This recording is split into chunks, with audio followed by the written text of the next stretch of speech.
Assalamualaikum guys, welcome back. So, hari ni aku ada shooting untuk Sembang Uncle live.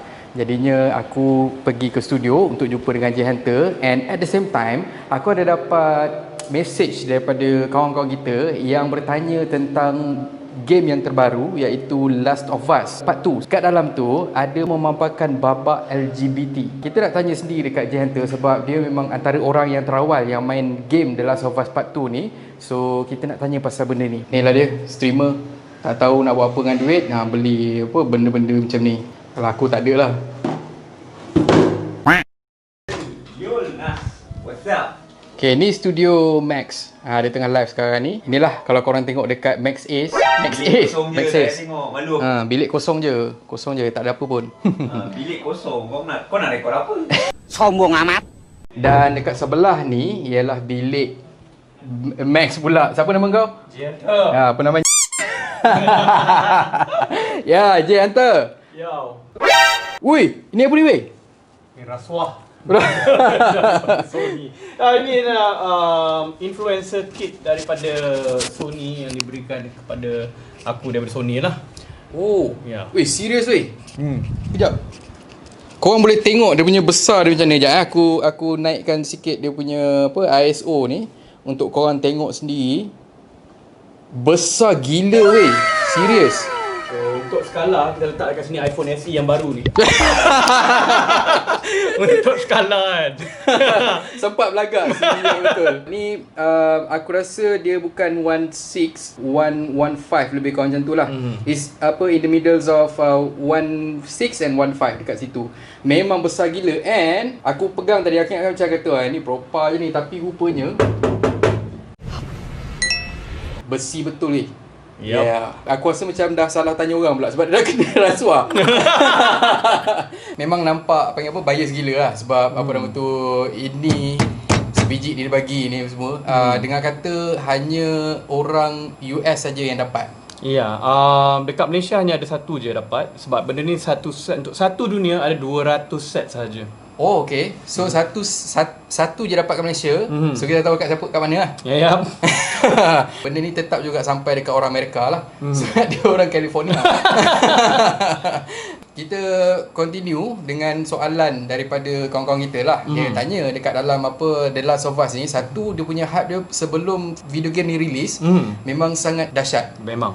Kan? Tapi bila kata video game ni dah release, ada timbul persoalan yang lain, which is dekat dalam tu ada babak-babak LGBT. Yes. Tak silap aku ada beberapa scene, is it? Yes, ada beberapa scene. Okay, jadi aku sebagai seorang streamer lah kan. So bila kita tahu ada scene-scene macam ni, bagi aku memang penting untuk tahu dekat mana part tu and macam mana dia dilakukan lah, sebab ada setengah tu macam mana dia dilakukan? Ya, macam dia dilakukan tu macam... maksudnya dia macam adakah setakat perempuan dengan perempuan pegang tangan ke, laki dengan laki pegang tangan ke kan. And bila kita main game ni kita tahulah dia tak adalah macam sedrastik yang aku nampak. Aku tak main habis lagi, tapi yang sejauh yang aku main tu dia tak begitu drastik lah. Jadi bila dia tak terlalu berat lah. Dia tak terlalu berat lah. Mungkin ada yang dah main sampai habis jadi diorang lebih tahu. Sebab memang katanya ada scene yang lebih besar, tapi scene tu masih orang kata heterosexual. Bila kita main game ni selaku streamer, bila dah tahu part-part tu, kita kena pandai-pandai self-censor lah. Maksudnya kita self-censor sendiri sebab kita tahu dekat sini kita tak menerima benda tu. Okay. So self-censor tu maksud kau macam dia LGBTQ, tutup betul. Tak, aku tapi kat stream orang boleh tengok lagi. Tak, kalau kau tengok dalam stream aku sebenarnya aku taruh muka aku tutup. Bahagian tu. Kalau kau tengok stream aku lah. Ya. So kalau nak ikutkan tak adalah terlalu macam agenda yang dikatakan kan. Tak adalah macam terlalu marilah kita menjadi LGBT. Dia tak ada promote, dia tak adalah promote sangat. Dia cuba untuk normalkan benda tu. So pada pendapat aku, aku tak setuju dengan agenda yang sedemikian. Tapi pada waktu yang sama, sebab aku memang seorang peminat cerita-cerita zombie. So macam Walking Dead, Train to Busan, di mana apabila dalam dunia, lagi-lagi bila dunia ni dah hancur kan. So kita tahu orang punya morality ni dia dah ikut sekali. Maksudnya di dalam dunia yang terdesak, orang akan buat apa-apa saja. Tak cukup lelaki, tak cukup perempuan, dan sanggup melakukan apa-apa saja untuk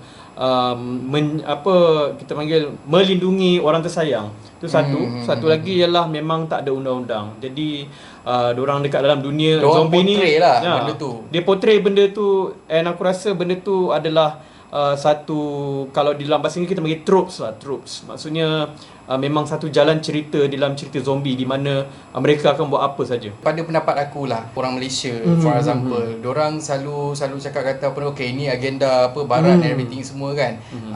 Dan aku tak menafikan ataupun mengiyakan benda tu. Tapi dalam masa yang sama, aku lebih setuju sekiranya kalau kita cakap, okay, contoh macam kata dalam PUBG, ada satu map Sandhawk for example, kita kena like puja or something. Ya, kita kena memuja satu patung.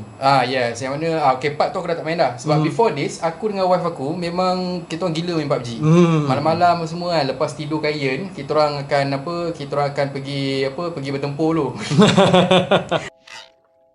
Lain macam punya bertempur kan, tapi bertempur betul dekat PUBG. Bila kata keluar isu macam ni, aku memang dah tak main dah benda tu.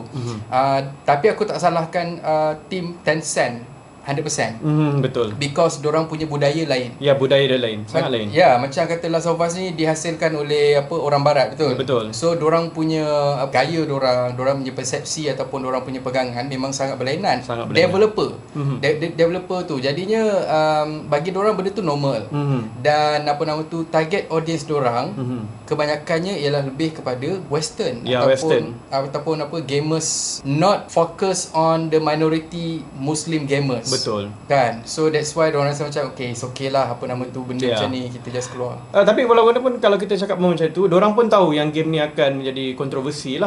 Sebab diorang pun memang even dekat USA sekalipun benda ni menjadi kontroversi sebab ramai sekarang ni orang tak berapa suka, tak berapa gemar dengan SJW culture. Okay. So diorang tahu diorang nak mencabar, dia nak mencabar pendapat tu lah. Itu yang mereka keluarkan storyline yang sebegini. Di mana of course dekat sana pun dah jadi kontroversi, dekat sini mestilah lagi jadi kontroversi. Sebab itu pentingnya untuk orang content creator yang duduk di bahagian ataupun di Malaysia seperti kita kan. Untuk aku dalam streaming, sebab mula-mula aku streamer kecil dan aku tahu aku punya audience ataupun aku punya penonton semuanya orang dewasa saja dan mereka boleh berfikir sendiri. Tetapi bila dah lama-lama kita dah ada lebih banyak viewer ataupun lebih banyak penonton, maka kita pun kena amalkan self censorship. Kita kena bagi tahu kepada penonton kita, okey, benda ni kita tak sokong. Betul. Ataupun kita tutup. Kena stand on your ground lah. Ya, kita kena stand dekat kita punya pendapat bahawa okey, benda ni adalah salah. Jadi kita sama ada kita jangan tunjukkan ataupun kita beritahu yang kita tak bersetuju dengan benda yang berlaku ni. Sebenarnya kalau masa aku dapat ni pun dia ada satu plak besi yang menyatakan bahawa game ini memang dicipta untuk mencabar minda kita. Jadi kita kena berfikir secara rasional lah mengenai apa benda yang ada. Jadi kita nampak dekat sini kan, dia ada tulis challenge your own views of justice dan empathy. Maksudnya dia nak mencabar kita punya perasaan tentang keadilan dan perasaan empathy itu. Maksudnya empathy ni ialah kita punya perasaan bagaimana kita menilai satu isu tu lah. Jadi memang mereka membuat game ni untuk mencabar dan dia dah mencabar kita. Betul. Maksudnya kita kena literally cabar betul. Ya, betul, dia mencabar kita. Dia tulis dalam dia punya pesanan bahawa ini bukan satu norma. Dia nak melakukan satu cerita yang barulah untuk dipersembahkan kepada viewer. So macam J, dia memang dah jalankan tanggungjawab dia. Sebab kalau siapa yang tengok dia punya stream, memang awal dah letak 18. So maksudnya 18 ke atas saja yang boleh tengok stream dia. Dan perbincangan kat dalam tu memang perbincangan yang mature lah. Dia tak ada macam LGBTQ tak ada kan.